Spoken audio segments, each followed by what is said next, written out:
Hola, quiero pasar a saludarte. Estamos desarrollando un estudio de todas las tribus de Israel para entender cuando Jacob bendice a cada uno de sus hijos, les da una palabra muy puntual que no solamente habla un tiempo cercano, sino incluso un futuro lejano de cómo serían sus vidas, cómo sería la vida de cada uno de sus hijos y esos pueblos específicos que forman parte de Israel. Lo encontramos en Génesis 49. Jacob bendice a sus hijos y hoy vamos a ver la siguiente tribu. Si no has visto los otros videos, tenemos ya la tribu de Rubén, tenemos la tribu de Gad, tenemos la tribu de, se me olvidó, de Benjamín, y hay varios estudios que ya hemos realizado de varias tribus. Entonces te invito a que los veas. Hoy vamos a hablar de una tribu que de pronto no es como muy escuchada, como que se habla, pero no hay mucha información. Es la tribu de Isaacar. Isaacar significa en hebreo Yisahar, que significa recompensado. Es una de las 12 tribus de Israel, descendiente de Isaacar. Es el noveno hijo de Jacob y el quinto hijo de Lea. Y él tiene una palabra que a veces uno dirá, esto no se entiende porque muchas personas me han dicho. Entonces, esto es lo que hacemos con amor, enseñar las Sagradas Escrituras y explicar de tal manera que nos deje una enseñanza práctica a nuestras vidas, porque la Biblia pueden pasar otros 1000 años, 2000 años y la vamos a leer y seguimos disfrutando de la presencia del Señor y nos seguimos gozando con las enseñanzas que encontramos para nuestras vidas siempre. Génesis 14.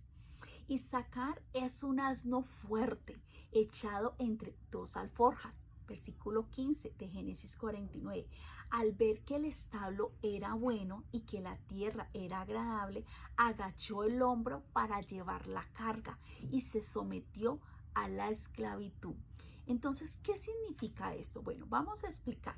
Significa que los descendientes de Isaacar eran hombres fuertes, robustos, e incluso habla, que ya lo vamos a ver, que eran muy valientes, capaces de soportar grandes cargas. Cuando digo grandes cargas, no solamente me refiero a tema físico, sino a tema espiritual. Eran hombres guerreros, pero también eran hombres de oración, de intercesión, de clamor.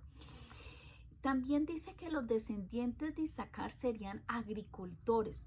Las 10 tribus del norte de Israel, también lo dice claramente, incluyendo la tribu de Isaacar, fueron conquistadas por los asirios en el año 721 a.C. y se convirtieron en esclavas, lo que algunos eruditos de la Biblia, de las Sagradas Escrituras, habla es que este era un cumplimiento de la advertencia que Jacob hizo a su hijo final, cuando dice que no solamente él se llevaría las cargas, sino que sería sometido a la esclavitud. Está hablando de lo que pasaría mucho tiempo después. Ellos tenían asociación con el trabajo, el tema agrícola lo trabajaban a nivel de asociación, se vinculaban también con el trabajo agrícola y ensillaban cargas. Por eso lo encontramos muy asociado con el tema del asno. No. La tribu poseía una sección muy fértil. La parte de tierra que les correspondió a ellos era muy fértil. Era una llanura que se llamaba Jezreel en el Jordán.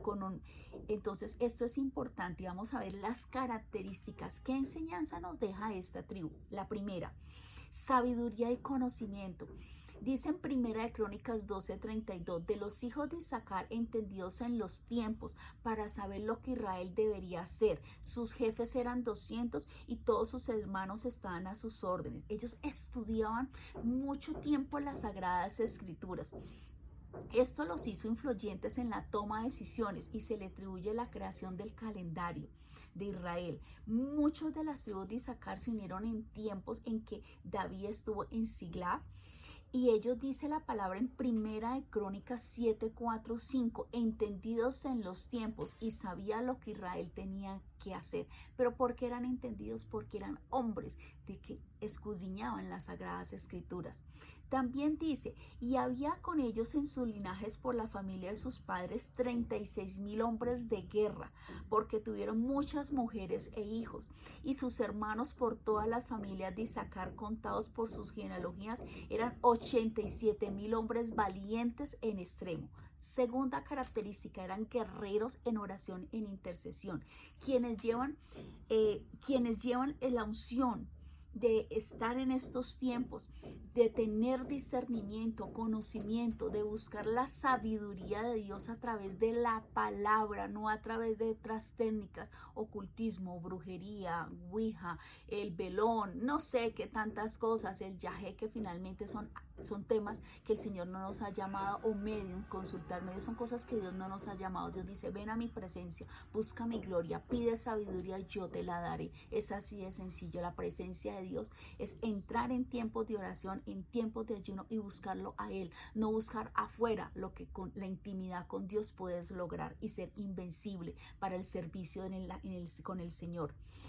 Poder entender la palabra, poner en práctica la escritura en nuestras vidas y comprender las señales de los tiempos. Entonces tenemos que estar como guerreros, pero en oración e intercesión todo el tiempo. Tercero, espiritualmente despiertos y alertas. La tribu Isaacar se caracterizaba porque nunca huyó ni se escondió. Se levantaban, brillaban fuertes y estaban alertas en el Señor.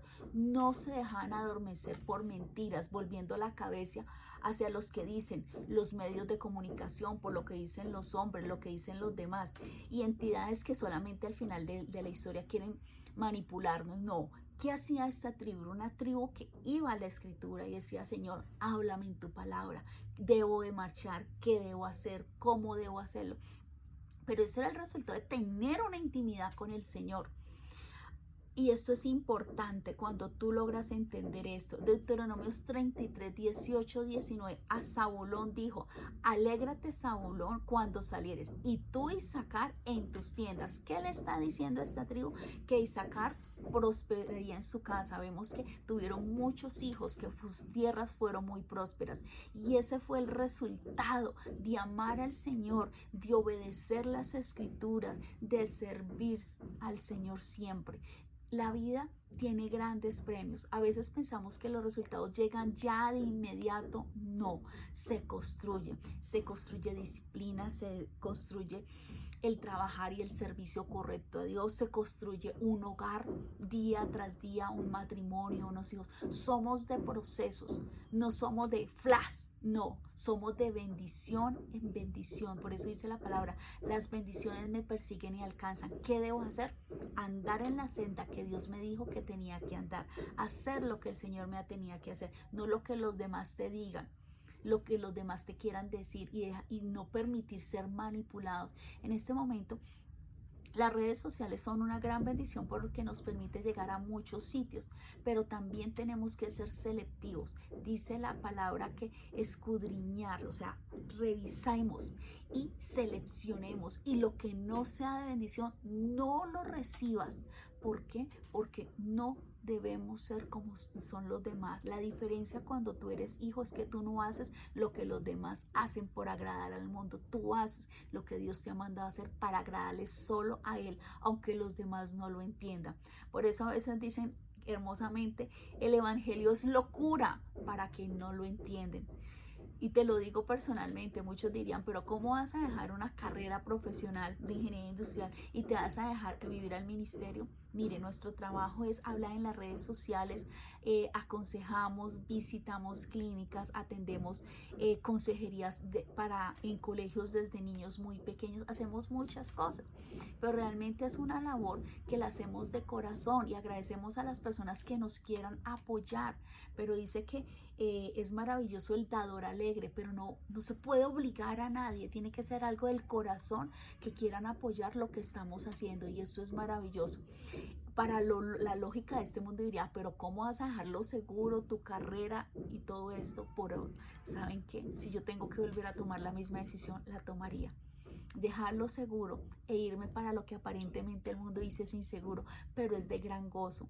Mi vida fue transformada de una manera maravillosa cuando acepté el ministerio, y poder ayudar a los demás, poder enseñar las escrituras, poder acompañar las familias en los momentos difíciles cuando perdieron un ser querido. Hay cosas que ni todo el dinero del mundo lo paga. Esto es maravilloso, el poder ayudar a otros. la gratificación. Cada vez que ayudamos a otros, no espere que le devuelvan a usted en gracias, en abrazo, en pico, bendición. Si llega, qué bueno, pero si no llega, estamos trabajando para el Rey, para el que todo lo sabe, y nuestra recompensa es grande. Nuestra recompensa no se quedará aquí, tendremos coronas y galardones.